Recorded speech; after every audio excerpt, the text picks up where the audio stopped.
अस्सलाम वालेकुम guys, welcome to my channel bliss view और मैं हूं शर्जील फारूकी। आज आपके सामने एक नए ट्यूटोरियल के साथ हाजिर हूं। आफ्टर इफेक्ट का ये ट्यूटोरियल, इसमें हम आपको बताएंगे कि किस तरीके से पोजीशन को, किस तरीके से स्केल को चेंज किया जाता है आफ्टर इफेक्ट्स के अंदर। तो आफ्टर इफेक्ट्स की जो डिटेल्स हैं उनकी तरफ हम मूव करते हैं। तो इससे पहले हमारे चैनल को सब्सक्राइब कर ले अगर सब्सक्राइब नहीं किया हुआ, और बेल आइकन के ऊपर क्लिक कर ले ताकि हर नई आने वाली वीडियो आपको मिल सके। तो चलते हैं वीडियो की डिटेल्स की जानिब। जी, तो सबसे पहले हम यहाँ पे किसी भी ऑब्जेक्ट को एनिमेट करने के लिए हमें यहाँ पे ऑब्जेक्ट को रखना पड़ता है स्क्रीन के ऊपर। ऑब्जेक्ट के लिए मैं अभी फिलहाल शेप लेयर एक लेता हूँ। रेक्टेंगल टूल है, अगर आप यहाँ पे इसी जगह के ऊपर रख के कर्सर को आप क्यू प्रेस करेंगे तो आपका यहाँ पे राउंड रेक्टेंगल बन जाएगी। क्यू प्रेस करेंगे तो एलिप्स टूल बन जाएगा। मैं यहाँ पे एक रेक्टेंगल जो है, एक छोटा सा एलिप्स जो है वो ड्रॉ कर लेता हूँ। ठीक है जी, ये मैंने एलिप्स को ड्रॉ कर लिया। अभी मैं देखूंगा कि मैं अगर इसकी शेप को चेंज करना चाहता हूँ, इसकी जगह को चेंज करना चाहता हूँ, तो मैं यहाँ पे ट्रांसफॉर्म पे आके यहाँ पे ये छोटे से एरो के ऊपर क्लिक करूंगा। इसके साथ ही यहाँ पे नीचे 1 2 3 4 5 प्रॉपर्टीज ओपन हो जाएंगी।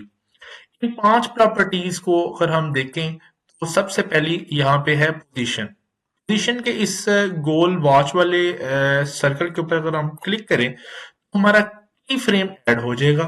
इसका मतलब है कि ये भी यहाँ पे मौजूद है। मैं चाहता हूं कि 2 सेकंड गुजरने के बाद ये ऑब्जेक्ट यहां से इस जगह के ऊपर मूव कर जाए। यहाँ पे मैं इसको लाके छोड़ दूंगा। इसकी पोजीशन यहाँ से इस साइड पे आ चुकी है, और अगर हम इसको ऑन करके अगर हम देखें तो यहाँ पे इस तरीके से कुछ ऑब्जेक्ट मूव करेगा। ठीक है जी, ये हमने इस पोजीशन को चेंज कर लिया है। अब इसके साथ मैं चाहता हूं कि मेरा जो स्केल है वो भी चेंज हो। तो स्केल के लिए मैं यहाँ पे अगेन इस ब्लॉक के ऊपर क्लिक करूंगा। पहला मेरा की फ्रेम ऐड हो गया, और यहाँ पे इस एरो के ऊपर क्लिक करूंगा तो ये अगले की फ्रेम के ऊपर ऑटोमेटिकली चला जाएगा। यहाँ पे आने के बाद मैं चाहता हूं कि दूसरा की फ्रेम मेरा इस जगह के ऊपर लगे। तो इसके लिए मैं इस की फ्रेम के ऊपर क्लिक कर दूंगा। ये मेरा की फ्रेम यहाँ पे ऐड हो चुका है। अब इसको मैंने एनिमेट करना है। मैं दोबारा पहले की फ्रेम पे आता हूं। मैं चाहता हूं कि यहाँ पे ऑब्जेक्ट जो है वो छोटा हो, तो मैं इसका स्केल छोटा कर देता हूँ। ये जरा छोटा हो जाएगा इससे। अब मैं चाहता हूं कि यहाँ पे फाइनल जब पहुंचे तो यहां तक फुल इतना बड़ा हो। ये देखें जरा, 100% पे है। तो अब हम जरा इसको एनिमेट करेंगे, जरा देखें जी। ये कुछ इस तरीके से जो ऑब्जेक्ट है वो हमारा, उसका जो पोजीशन है वो भी चेंज हो रहा है, और साथ में उसकी जो है वो लोकेशन भी जो है वो चेंज हो रही है, और साइज भी चेंज हो रहा है। इसके साथ मैं चाहता हूं कि इसकी ओपेसिटी भी चेंज हो। ओपेसिटी का मतलब है ट्रांसपेरेंसी, इसकी ये कितना ट्रांसपेरेंट है। मैं इसके ऊपर अगेन क्लिक करूंगा, यहाँ पे की फ्रेम आ जाएगा। यहाँ पे क्लिक करूंगा तो एग्जैक्ट अगला की फ्रेम जहां तक ये ऑब्जेक्ट आया हुआ है वहां पे हमें ले आएगा। तो मैं दोबारा इस छोटे डॉट के ऊपर क्लिक कर दूंगा तो हमारा बिल्कुल इनकी सीध में यहाँ पे एक की फ्रेम जो है वो ऐड हो जाएगा। अब हम क्या करेंगे, हम चाहते हैं कि इसकी वैल्यू चेंज भी हो, क्योंकि ट्रांसपेरेंसी ओपेसिटी पहले भी 100% है तो बाद में भी 100% है। नहीं, हम चाहते हैं पहले ये कम ट्रांसपेरेंट हो। पहले इसकी ओपेसिटी हम चाहते हैं थोड़ा सा 48%, और ये जब आए तो ये 100% पे। ये देखिए आप जरा, आपके सामने ये आ चुका है 48 से 100 के ऊपर। तो ये इस तरीके से इसकी ओपेसिटी को भी हम चेंज कर सकते हैं। तो यहाँ पे आप कोई भी ऑब्जेक्ट ले सकते हैं। यहाँ पे ये मैंने एक सर्कल को ड्रॉ किया है। इसी तरीके से आप कोई और चीज जो है उसको भी यहाँ पे ऐड कर सकते हैं। यहाँ पे हम रेक्टेंगल भी ले सकते हैं, जैसे मैंने आपको लास्ट टाइम भी बताया था।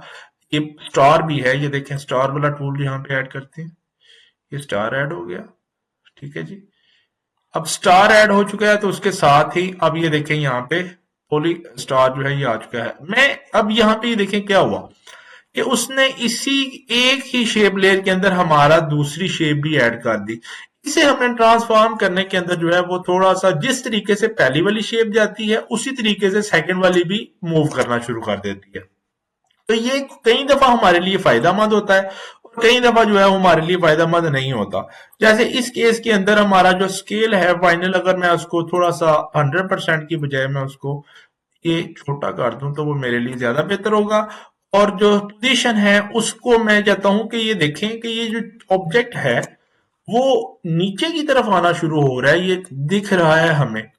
तो इसका मतलब है कि ये हमारा जो अलाइनमेंट है पोजीशन की वो थोड़ी सी खराब है। तो मैं इसको थोड़ा सा ऑब्जेक्ट को ऊपर लेके जाना चाहता हूँ। तो मैं यहाँ से ऑब्जेक्ट को थोड़ा सा, ये देखिए ये वैल्यू थोड़ी सी मैंने कम की है, ये एग्जैक्टली हमारा पहले आ जाएगा। जी, तो उम्मीद है कि आपको पोजीशन को एनिमेट करना और स्केल को एनिमेट करना समझ आ गया होगा और ओपेसिटी को चेंज करना भी आ गया होगा। इस तरीके से बेसिक फ्रेम को जो है वो की फ्रेम को ऐड किया जाता है और आफ्टर इफेक्ट में ऑब्जेक्ट्स को एनिमेट किया जाता है। तो इंशाल्लाह उम्मीद है कि आपको ये क्लासेस पसंद आएंगी और हम इन ट्यूटोरियल को नेक्स्ट भी लेके चलेंगे। तो फिर मिलेंगे अगली वीडियो में। अल्लाह हाफिज।